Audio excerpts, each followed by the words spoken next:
तो welcome friends, कैसे हैं आप लोग। तो जैसा कि आप लोग जानते हैं, हो चुका है जीत का शुरुआत। हम लोग भारतीय संविधान के जितने भी इम्पोर्टेंट क्वेश्चन बन सकते हैं सारे क्वेश्चन हम लोग धीरे धीरे लगा रहे हैं। तो आज हम लोग का भारतीय संविधान का भाग 4 को पढ़ेंगे। जैसा कि आप लोग जानते हैं, हमने भाग 3 तक समाप्त कर दिया था। आज से हम लोग भारतीय संविधान के भाग 4 को पढ़ेंगे, जो कि भाग 4 राज्य के नीति निर्देशक तत्व से संबंधित है। तो चलते हैं आज के हम लोग अपने पहले क्वेश्चन की तरफ। आज के क्वेश्चन बहुत इंपॉर्टेंट है, तो चलते हैं पहले क्वेश्चन की तरफ।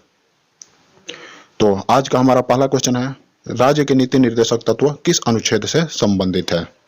आप लोग बताइए, बहुत इंपॉर्टेंट क्वेश्चन है, बार बार पूछा जाता है। तो नीति निर्देशक तत्व किस अनुच्छेद से संबंधित है। अनुच्छेद 36 से, अनुच्छेद 35 से 52, अनुच्छेद 36 से 51, अनुच्छेद 37 से 63 और अनुच्छेद 32 से 51। तो आसान क्वेश्चन था।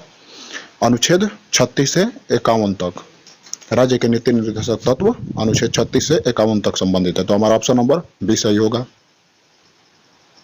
अगले क्वेश्चन की तरफ चलते हैं। अगले क्वेश्चन में पूछा गया कि राज्य के नीति निर्देशक तत्व कहाँ के संविधान से अभिप्रेरित है। तो ये भी आसान क्वेश्चन है, आप लोग को पता होगा। नीति निर्देशक तत्व आयरलैंड के संविधान से अभिप्रेरित है। तो हमारा ऑप्शन नंबर सी सही है। अगले क्वेश्चन की तरफ चलते हैं। अगले क्वेश्चन में पूछा गया कि नीति निर्देशक तत्व आयरलैंड ने कहां से लिया था। जैसे कि हम लोग जानते हैं कि नीति निर्देशक तत्व भारत ने आयरलैंड से लिया था, लेकिन आयरलैंड ने वो कहां से लिया था। तो आप लोग बताइए, नीति निर्देशक तत्व आयरलैंड ने कहां से लिया था। तो नीति निर्देशक तत्व आयरलैंड ने स्पेन से लिया था। तो हमारा ऑप्शन नंबर सी सही है। अगले क्वेश्चन की तरफ चलते हैं।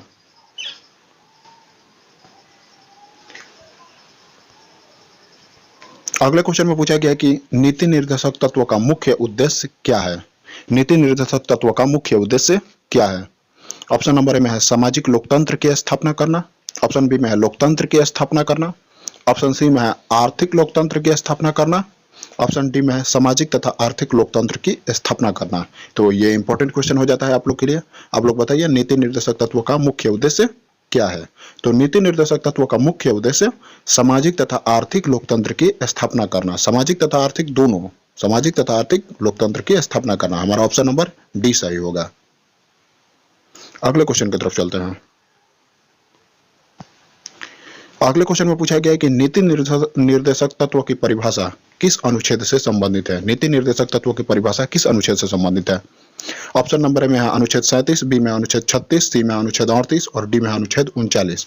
तो बताइए, नीति निर्देशक तत्व की परिभाषा किस अनुच्छेद से संबंधित है। तो नीति निर्देशक तत्व की परिभाषा अनुच्छेद 36 से संबंधित है। हमारा ऑप्शन नंबर बी सही है। अगले क्वेश्चन की तरफ चलते हैं। देखिए, अगले क्वेश्चन में क्या पूछा गया। अगले क्वेश्चन में पूछा गया कि राशन कार्ड का निर्माण किस अनुच्छेद के तहत होता है।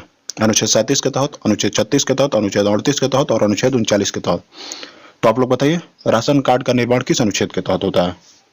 तो राशन कार्ड का निर्माण अनुच्छेद 38 के तहत होता है। हमारा ऑप्शन नंबर सी सही है।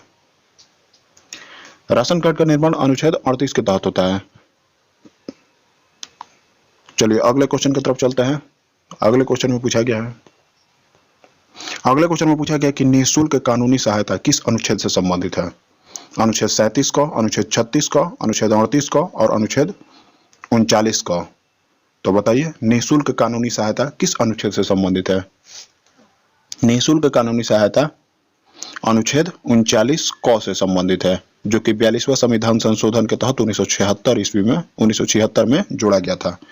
तो हमारा ऑप्शन नंबर हो जाएगा अनुच्छेद 39 को, हमारा ऑप्शन नंबर डी हो जाएगा। अगले क्वेश्चन की तरफ चलते हैं। अगले क्वेश्चन में पूछा गया कि वृद्धा पेंशन और विधवा पेंशन और विकलांग को साइकिल किस अनुच्छेद के तहत दिया जाता है। ऑप्शन नंबर में अनुच्छेद 42, अनुच्छेद 41, अनुच्छेद 43 और अनुच्छेद 44। तो आप लोग बताइए, वृद्धा पेंशन, विधवा पेंशन और विकलांग को साइकिल किस अनुच्छेद के तहत दिया जाता है। यह भी आप लोग के लिए इंपॉर्टेंट क्वेश्चन हो जाता है। तो अनुच्छेद 41 के तहत दिया जाता है। हमारा ऑप्शन नंबर बी सही है। अगले क्वेश्चन की तरफ चलते हैं। अगले क्वेश्चन में पूछा गया कि गर्भवती महिलाओं के द्वारा कठोर श्रम न कराया जाए, ऐसा किस अनुच्छेद में कहा गया है। गर्भवती महिलाओं के द्वारा कठोर श्रम न कराया जाए, ऐसा किस अनुच्छेद में कहा गया है। तो आप लोग बताइए, ऐसा किस अनुच्छेद में कहा गया है। ऐसा अनुच्छेद 42 में कहा गया है। हमारा ऑप्शन नंबर ए सही है। अगले क्वेश्चन की तरफ चलते हैं। अगले क्वेश्चन में पूछा गया है कि सभी धर्मों के लिए विवाह तथा तलाक की शर्तें समान रहेगी, भले ही विवाह की रीतियां अलग हो। ऐसा किस अनुच्छेद में कहा गया है? अनुच्छेद 42 में, अनुच्छेद 41 में, अनुच्छेद 43 में और अनुच्छेद 44 में। तो ऐसा किस अनुच्छेद में कहा गया है सभी धर्मों के लिए विवाह तथा तलाक की शर्तें समान रहेगी? तो ऐसा अनुच्छेद 44 में कहा गया है। हमारा ऑप्शन नंबर डी सही है। अगले क्वेश्चन की तरफ चलते हैं। अगले क्वेश्चन में पूछा गया कि कुटीर उद्योग किस अनुच्छेद से संबंधित है? आप लोग बताइए।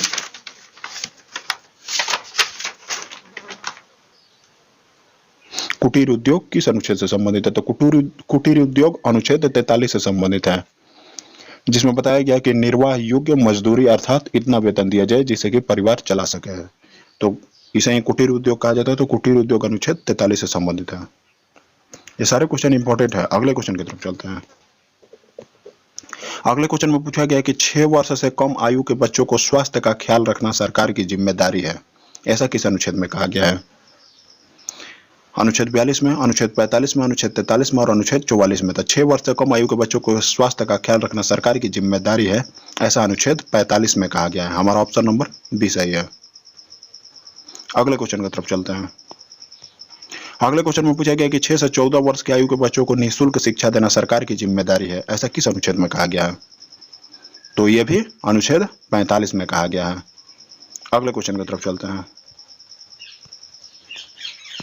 देखिए आगे क्वेश्चन नहीं है, आगे जो भी इंपॉर्टेंट टॉपिक था वो भी हमने दे दिया है कि देखिए अब शिक्षा के अधिकार को 2002 में 86वें संविधान संशोधन के तहत मूल अधिकार बनाकर अनुच्छेद 21 क में जोड़ दिया गया है। जो अभी हमने आपको पिछले क्वेश्चन में देखिए बताया कि 6 से 14 वर्ष की आयु के बच्चों को निःशुल्क शिक्षा देना सरकार की जिम्मेदारी है, ऐसा अनुच्छेद 45 में कहा गया था। लेकिन अब शिक्षा का अधिकार को उसी को शिक्षा का अधिकार कहा जाता है, तो अब उसे 2002 में 86वें संविधान संशोधन के तहत मूल अधिकार बनाकर अनुच्छेद 21 क में जोड़ दिया गया है। तो ये आप लोग के लिए इंपॉर्टेंट टॉपिक हो जाता है। चलिए देखिए आगे क्या कहा गया है, आगे देखते हैं। आगे कुछ महत्वपूर्ण अनुच्छेद की चर्चा की गई है। यह भी अनुच्छेद आप लोग के लिए इंपॉर्टेंट है। जैसे अनुच्छेद 46 में कहा गया है SC ST OBC के लिए विशेष आरक्षण की व्यवस्था की गई है। अनुच्छेद 47 में नशीली दवाई तथा शराब पर प्रतिबंध लगाया गया है। अनुच्छेद 48 क में पर्यावरण तथा वन्य जीव की रक्षा करना सरकार का धर्म है। अनुच्छेद 39 में कहा गया है कि राष्ट्रीय स्मारकों की रक्षा करना सरकार का कर्तव्य है। अनुच्छेद 50 में कार्यपालिका से न्यायपालिका को अलग किया गया है और अनुच्छेद 51 में अंतर्राष्ट्रीय शांति को बढ़ावा दिया गया है। तो ये भी अनुच्छेद आप लोग के लिए इंपॉर्टेंट थे। इसमें ज्यादातर पूछा जाता है जो अनुच्छेद 48 क है, पर्यावरण वन तथा वन जीव की रक्षा किस अनुच्छेद के तहत की जाती है? तो अनुच्छेद 48 क के तहत। फिर पूछा जाता है राष्ट्रीय स्मारकों की रक्षा किस अनुच्छेद के तहत की जाती है? तो अनुच्छेद 39 के तहत।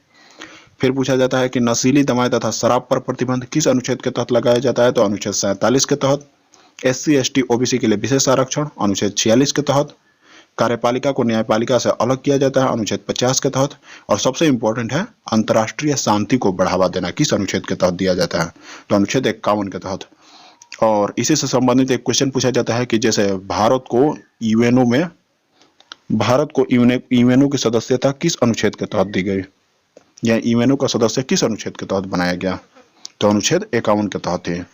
तो आप लोग के लिए ये भी इंपॉर्टेंट टॉपिक था। अब आप लोग कंफ्यूज नहीं होंगे।